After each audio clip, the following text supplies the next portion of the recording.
Di sini ada tanwin baris 2 di bawah huruf. Nah, ini salah satu tanda baca tanwin. Tanwin setelahnya adalah huruf mim. Sekarang perhatikan media gambar di layar. Jadi huruf ba ini kan dia kedudukannya itu menjadi sukun. Sukun sebab kita sukunkan, atau mati sebab kita matikan.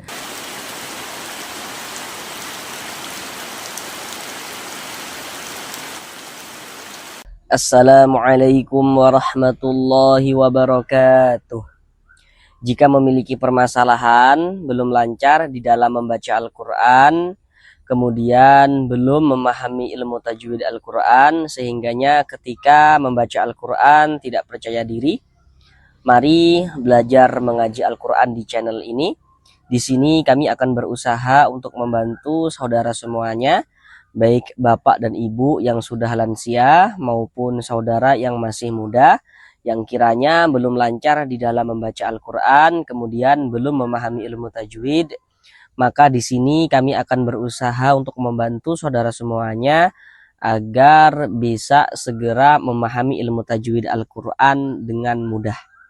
Karena dengan kita mempelajari ilmu tajwid, kemudian kita memahaminya, kemudian kita bisa menerapkan dengan sendirinya ketika membaca Al-Quran, maka tentu akan memperbaiki bacaan Al-Quran kita. Sehingganya yang belum lancar membaca Al-Qurannya bisa segera lancar di dalam membaca Al-Quran. Pada intinya, kalau bacaan Al-Quran kita ingin menjadi baik, kemudian kita ingin melancarkan bacaan Al-Quran kita supaya tidak terbata-bata ketika membaca Al-Quran, maka tentulah hal yang harus kita pelajari dan kita pahami adalah belajar tentang tajwid Al-Quran. Oleh sebab itu, di sini penjelasan tajwidnya akan kami jelaskan dengan pelan-pelan, kemudian ditambah media gambar dalam penjelasannya, yang insya Allah akan sangat memudahkan saudara semuanya, bapak dan ibu, dalam memahami ilmu tajwid Al-Quran. Semoga ilmu tajwid Al-Qurannya dapat langsung dipahami dengan mudah seperti itu.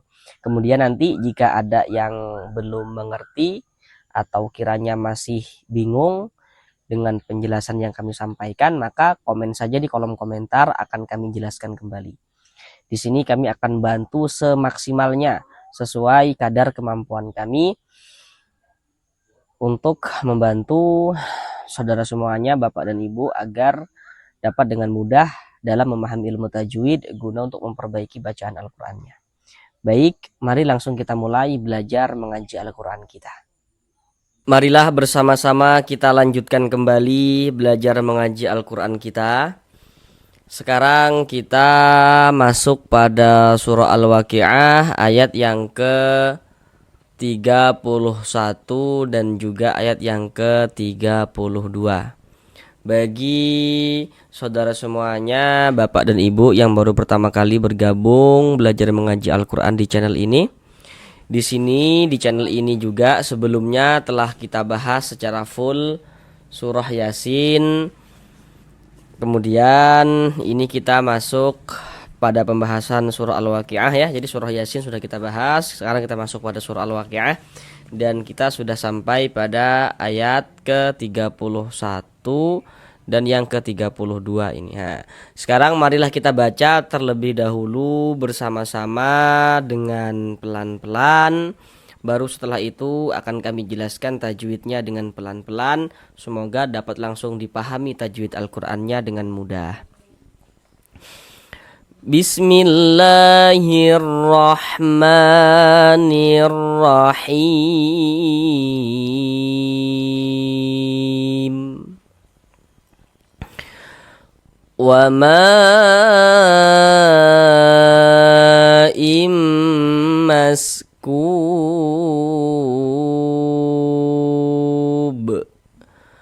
wa fakihatin katsirah.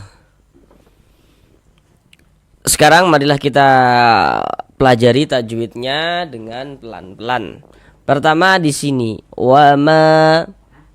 ma dibaca panjang. Kenapa kok ma dibaca panjang? Bagaimana cara kita mengetahuinya begitu? ma ini namanya adalah mad wajib muttasil. Namun pada awalnya dia namanya adalah mad tabi'i. Kenapa kok bisa berubah nih dari mad tabi'i menjadi mad wajib? Apa sebabnya begitu? Perhatikan media gambar di layar. Di situ ada rumus mad tabi'i atau disebut juga dengan mad asli. Kami jelaskan dulu secara keseluruhan bagaimana cara membaca, cara menguasai media gambar tersebut dengan mudah. Pertama, rumus 1 warna hitam.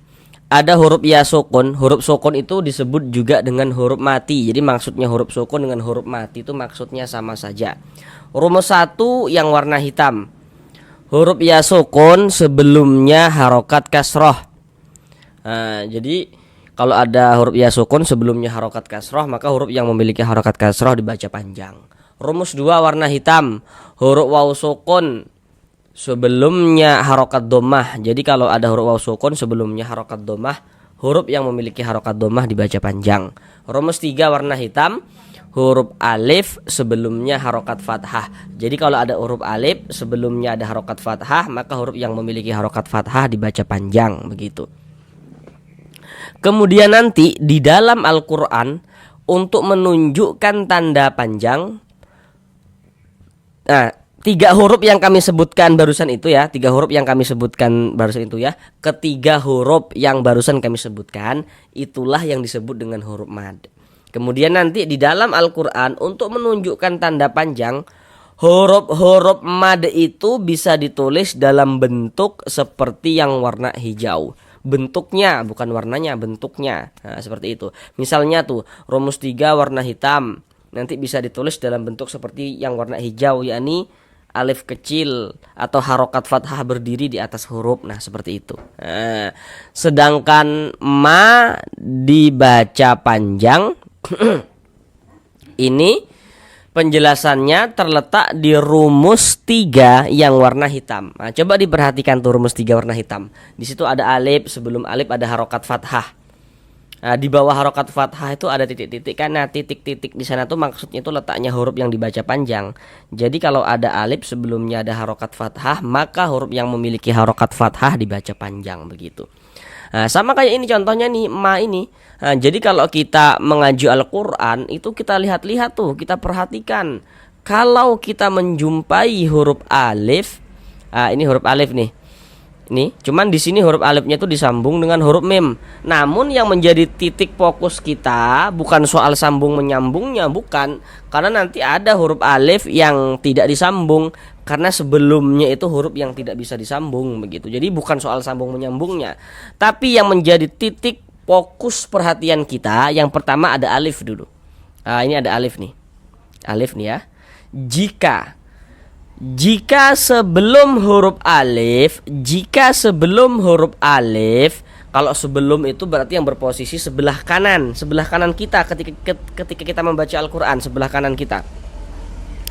Jadi kalau ada huruf alif, jika sebelum huruf alif ada ini nih, ada harokat fathah, baris 1 di atas huruf, harokat fathah namanya, atau biasa sering juga disebut dengan tanda baca fathah atau baris fathah, itu maksudnya sama saja, yang penting fathah.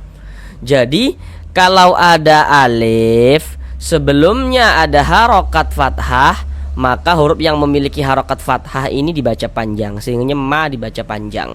Atau kalau masih bingung, kalau ada alif sebelah kanan alif ada huruf yang memiliki tanda baca fathah, maka huruf tersebut dibaca panjang. Nah, sehingga ma dibaca panjang. Ma dibaca panjang, mad tabi'i pada awalnya sesuai dengan rumus 3 yang warna hitam. Mad tabi'i awalnya. Kalau mad tabi'i itu panjangnya 2 harokat kalau mad tabi'i.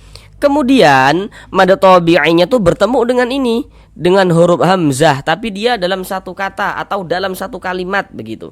Nah, jadi mad tabi'i yang bertemu dengan huruf hamzah dalam satu kalimat ya, atau dalam satu kata, maka dia berubah menjadi mad wajib muttasil.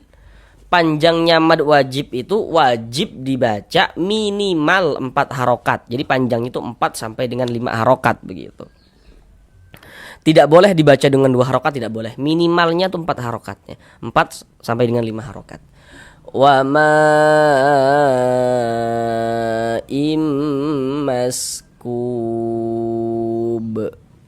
Kemudian di sini ada tanwin baris 2 di bawah huruf. Ini salah satu tanda baca tanwin. Tanwin setelahnya adalah huruf mim atau tanwin yang bertemu dengan huruf mim. Kalau setelahnya tuh berarti yang berposisi sebelah kiri kita. Ini ada tanwin, setelahnya mana? Sebelah kiri tanwin ini mana? Ada huruf mim ini. Tanwin setelahnya huruf mim. Perhatikan media gambar di layar. Namun perlu untuk kita ingat ini ya. Setiap kita membaca Al-Quran, ingat ya kalimatnya itu setiap. Di samping panah pada media gambar itu ada bacaannya kan di situ, nun sukun garis miring tanwin. Jadi setiap kita membaca Al-Quran, apabila bertemu dengan huruf nun sukun atau bertemu dengan salah satu harokat tanwin atau tanda baca tanwin. Harokat tanwin seperti yang kita lihat pada media gambar itu bentuknya ada 3 itu. Ada baris 2 letaknya di atas huruf, namanya fathatain. Baris 2 letaknya di bawah huruf, kasrotain. Dan yang satunya itu dommatain. Jadi apabila kita sedang membaca Al-Quran, di mana ada berjumpa nun sukun atau di mana ada berjumpa tanwin, maka di situ terjadi hukum tajwid. Jadi di mana ada nun sukun atau di mana ada tanwin, di situ akan terjadi hukum tajwid. Untuk kita bisa menentukan hukum tajwidnya, maka kita harus memperhatikan huruf setelahnya. Jadi setelah nun sukun atau setelah tanwin itu ada huruf apa? Ketahui hurufnya, maka kita bisa menentukan hukum tajwidnya. Contoh tuh seperti ini.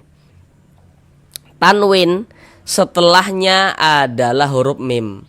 Jadi kalau ada tanwin di situ terjadi hukum tajwid. Untuk menentukan hukum tajwidnya ini setelahnya perhatikan, ini tanwin setelahnya huruf mim atau tanwin sebelah kirinya nih huruf apa gitu. Sebelah kiri tanwin di sini huruf mim. Atau tanwin bertemu dengan huruf mim. Huruf mim yang harus kita ketahui. Seperti yang kita lihat pada media gambar di samping, huruf mim itu termasuk salah satu huruf idgham bi gunnah atau idgham ma'al gunnah. Jadi kalau ada nun sukun atau tanwin bertemu dengan salah satu dari 4 huruf yang di samping itu, maka hukumnya idgham bi gunnah. Cara membacanya dengan cara memasukkan, kemudian disertai dengan gunnah. Yang dimasukkan itu apanya, begitu kan? Yang dimasukkan itu adalah bunyi tanwinnya ini. Dimasukkan ke huruf mim, melebur ke huruf mim, sehingga ini kita baca wama im. Jangan dibaca in tapi dibaca im, karena tanwinnya melebur ke huruf mim, masuk ke huruf mim. Kemudian dimasukkan juga digunnahkan atau didengungkan. Jadi di bagian imnya itu suaranya itu kita tahan ya, kita panjangkan sejenak sepanjang 2 harokat. Imnya yang kita tahan, kita panjangkan. Maskub. Ma-nya pendek ya. Maskub. Kub. Ini dibaca panjang. Ini namanya adalah mad arid lisukun, mad arid lisukun. Namun pada awalnya dia namanya adalah mad tabi'i. Nah, ini apa pula nih penyebabnya nih? Dari mad tabi'i kok bisa menjadi mad arid lisukun begitu. Nah, sekarang perhatikan media gambar di layar. Perhatikan rumus 2 yang warna hitam.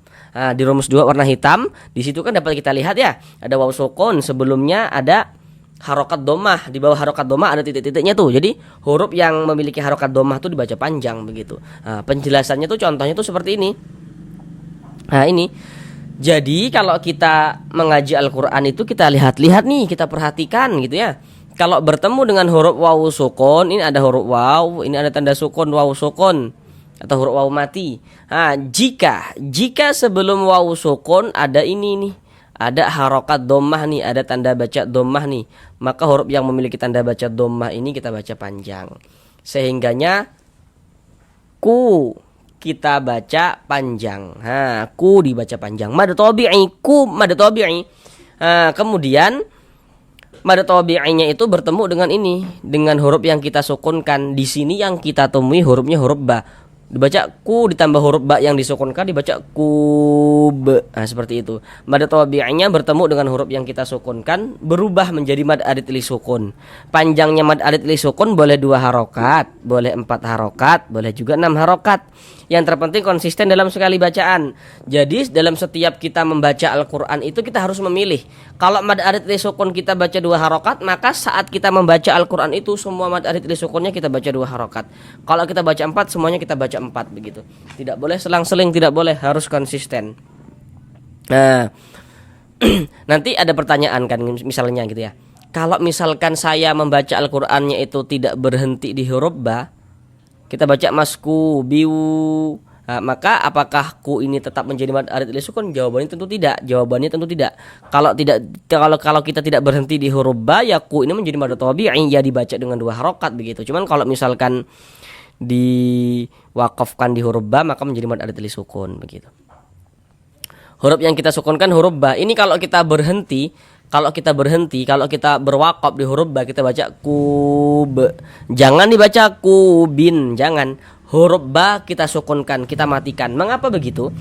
Jadi kalau kita membaca Al-Qur'an kemudian kita berwakaf, kita itu berhenti tepat di huruf yang tidak dibaca panjang, hurufnya kita sukunkan. Nah, ini kita berwakaf, berhenti kita tepat di huruf ba. Tadi apa kami katakan? Kalau berwakaf di huruf yang tidak dibaca panjang, hurufnya kita sukunkan. Sehingga ini kita baca maskub. Nah, begitu. Kemudian ini kita pantulkan kub. Nah, mengapa mantul begitu? Nah, jadi huruf ba ini kan dia kedudukannya itu menjadi sukun. Sukun sebab kita sukunkan atau mati sebab kita matikan. Perhatikan media gambarnya. Huruf qalqalah itu ada 5. Huruf qalqalah itu kalau dia sukun pantulkan. Nah, huruf ba ini dia sukun pantulkan. Kub. Nah, mantul begitu. Dan ini termasuk kepada qalqalah kubro, qalqalah besar. Jadi kalau kita membaca Al-Qur'an kemudian kita berwakaf, kita berhenti tepat di huruf qalqalah, maka itu menjadi qalqalah kubro, seperti itu. Kub. Nah, kemudian nanti mungkin akan bertanya-tanya lagi gitu ya. Kalau yang nyimak dengan serius pasti nanti akan banyak pertanyaan nih gitu kan. Nah, di sini kan ada tanwin nih. Tadi kan sudah dikatakan tadi itu ya. Kalau ada tanwin di situ terjadi hukum tajwid. Nah, sedangkan di sini ada tanwin. Nah, ini kalau kita berwakaf di huruf ba ini ya di sini tidak terjadi hukum tajwid. Nah, cuman kalau misalkan kita wasolkan, kita sambung bacanya, kita teruskan, tidak berhenti di sini, kita baca masku biu wafa, maka tanwin setelahnya huruf waw baru terjadi hukum tajwid. Nah, huruf waw ini huruf apa? Nah, kita lihat media gambarnya, huruf waw adalah huruf idgham bi gunnah. Maka kita baca dengan cara memasukkan. Kita baca masku biu wafa. Digunnahkan di bagian biunya itu suaranya itu kita tahan, kita panjangkan sejenak sepanjang 2 harokat. Masku biu wafa begitu. Kalau misalnya kita tidak berhenti di huruf ba, maka baru terjadi hukum idgham bi gunnah. Tapi kalau kita berhenti di huruf ba ya tidak terjadi hukum idgham bi gunnah, tidak. Sedangkan tadi kita bacanya itu berhenti di huruf ba, maka tidak terjadi hukum idgham bi gunnah begitu. Cuma nanti setelah kita bahas semuanya ini ya, kita sama-sama ulang lagi bacanya, baru nanti untuk di sininya tuh langsung kita wasolkan, supaya nanti jadi hukum idgham bi gunnah begitu. Ingat ya, kalau diwasolkan berarti ku menjadi mad tabi'i. Kalau berhenti di huruf ba maka ku menjadi mad arid li sukun. Kemudian di sini ada tanda waqaf, bentuknya itu lam alif. Nah, ini namanya adalah waqaf mamnu. Jadi maksudnya tuh dilarang untuk berwaqaf. Jadi kalau menemukan tanda waqaf seperti ini maka dilarang untuk berwaqaf, tapi di sini ada pengecualiannya. Kalau wakaf mamnu itu terletak di akhir suatu ayat, maka tidak apa-apa kita berwakaf di wakaf mamnu tersebut. Nah, ini kan wakaf mamnu'nya itu terletak di akhir ayat kan, di akhir ayat daripada surah Al-Waqiah ayat 31 ini ya, maka tidak apa-apa kita berwakaf di sini. Berhenti di sini kita tidak apa-apa. Kemudian wafa dibaca panjang, fa dibaca panjang. Kenapa kok fa dibaca panjang? Nah, pasti di sini saudara sudah tahu harusnya kenapa kok fa dibaca panjang begitu. Nah, kenapa kok fa dibaca panjang? Nah, karena di sini ada alif. sebelum alif ada harokat fathah, maka huruf yang memiliki harokat fathah dibaca panjang, sehingga fa dibaca panjang. Mad tabi'i panjang 2 harokat. Wa fakihatin katsirah. Tanwin setelahnya huruf kaf. Nah, tadi kan sudah kami katakan, kalau ada tanwin di situ terjadi hukum tajwid. Nah, ini ada tanwin setelahnya huruf kaf, terjadi hukum tajwid. Huruf kaf huruf apa? Harus kita ketahui. Perhatikan tuh media gambarnya, huruf kaf termasuk salah satu huruf ikhfa hakiki. Jadi kalau ada nun sukun atau tanwin bertemu dengan salah satu daripada 15 huruf yang di samping itu, maka hukumnya adalah ikhfa hakiki. Sedangkan huruf kaf masuknya itu dia pada ikhfa hakiki ab'ad. Kenapa dikatakan ab'ad? Karena dia jauh. Apa yang jauh? Makharijul hurufnya. Jadi antara makharijul huruf nun dengan huruf kaf ini dia jauh, maka dikatakan ikhfa hakiki ab'ad. Huruf nunnya mana begitu kan? Nah, ini tanwin nih. Ini kan seharusnya kita baca kihatin. Nah, kalau kita mengucapkan tanwin tuh an, in, un, ban, bin, bun. Nah, itu di ujung tanwin itu ada huruf nunnya kan. Yang tampak, yang kelihatan hanya ketika kita ucapkan saja. Tapi dia dari segi penulisannya yo nggak ada, yo nggak kelihatan. Tapi kalau kita ucapkan dia tampak huruf nunnya begitu. Nah, tanwin setelahnya adalah huruf kaf begitu. Nah, cara membaca ikhfa hakiki kita baca samar. Bunyi tanwinnya kita samarkan. Nah, jangan kita baca kihatin, tin jelas begitu, jangan disamarkan. Nah, tapi kalau dia ikhfa hakiki ab'ad itu dia condong berbunyi eng ketika kita mengucapkannya. Wa fakihatin katsirah. Tingnya itu tipis ya, kalau kita baca ting, nah itu menjadi tebal seperti itu salah. Nanti dia ke huruf kaf jadinya. Ting, di bagian tingnya itu suaranya itu kita tahan, kita panjangkan saja sepanjang 2 harokat, kemudian dia tipis. Wa fakihatin katsirah. Si dibaca panjang. Perhatikan rumus 1 warna hitam. Rumus 1 warna hitam, perhatikan, sudah diperhatikan. Sekarang perhatikan penjabaran kami. Jadi kalau kita mengaji Al-Quran, kita lihat-lihat, kita perhatikan, kalau bertemu dengan huruf ya sukun, ada huruf ya, ada tanda sukun. Sebelum ya sukun ada ini nih, ada harokat kasroh baris 1 di bawah huruf. Harokat kasroh namanya, atau tanda baca kasroh, atau harokat kasroh. Jadi kalau ada huruf ya sukun sebelumnya harokat kasroh, maka huruf yang memiliki harokat kasroh dibaca panjang. Sehingganya si kita baca panjang, mad tabi'i panjang 2 harokat. Katsirah. Huruf ra memiliki harokat fathah atau harokat dhammah. Cuman di sini yang kita temui harokat fathah, maka huruf ra dibaca tabkhim, dibaca tebal, sehingga pangkal lidah kita itu naik terangkat ke atas ketika kita melafazkannya. Nah, katsirah seperti itu. Kemudian ini kita baca katsirah, jangan dibaca katsirotin, jangan. Kenapa kok dibaca katsirah? Nah, jadi kalau kita mengaji Al-Quran bertemu dengan huruf, di atasnya huruf ta, di bawahnya huruf ha, ini namanya adalah huruf ta marbutoh. Kaedah pengucapan huruf ta marbutoh, kalau kita wakafkan, berhenti kita tepat di huruf ta marbutoh, dia menjadi huruf ha. Ini kan kita berhenti nih, berwakaf nih, tepat di huruf ta marbutoh, maka dia menjadi huruf ha, maka dibaca katsirah. Tapi kalau kita tidak berhenti di sini ya, kita tidak berwakaf di sini, kita teruskan katsiratin dan seterusnya, langsung kita sambung bacanya, kita wasolkan, maka huruf ta yang dibaca. Cuman kalau kita berwakaf berhenti di huruf ta marbutoh, dia menjadi huruf ha.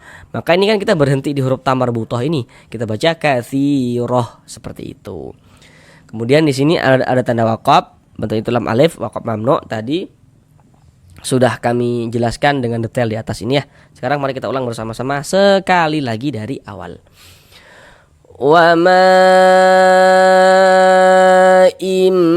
maskubi wa fakihatin katsirah.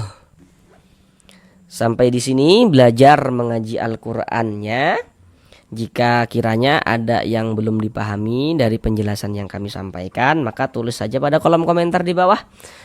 Kami akan semaksimal mungkin ya, dengan kadar kemampuan yang Allah berikan kepada kami, akan membantu saudara semuanya, Bapak dan Ibu, agar supaya dapat dengan mudah dalam memahami ilmu tajwid, kemudian sehingganya dapat memperbaiki bacaan Al-Quran, melancarkan bacaan Al-Quran daripada saudara semuanya. Terima kasih. Assalamualaikum warahmatullahi wabarakatuh.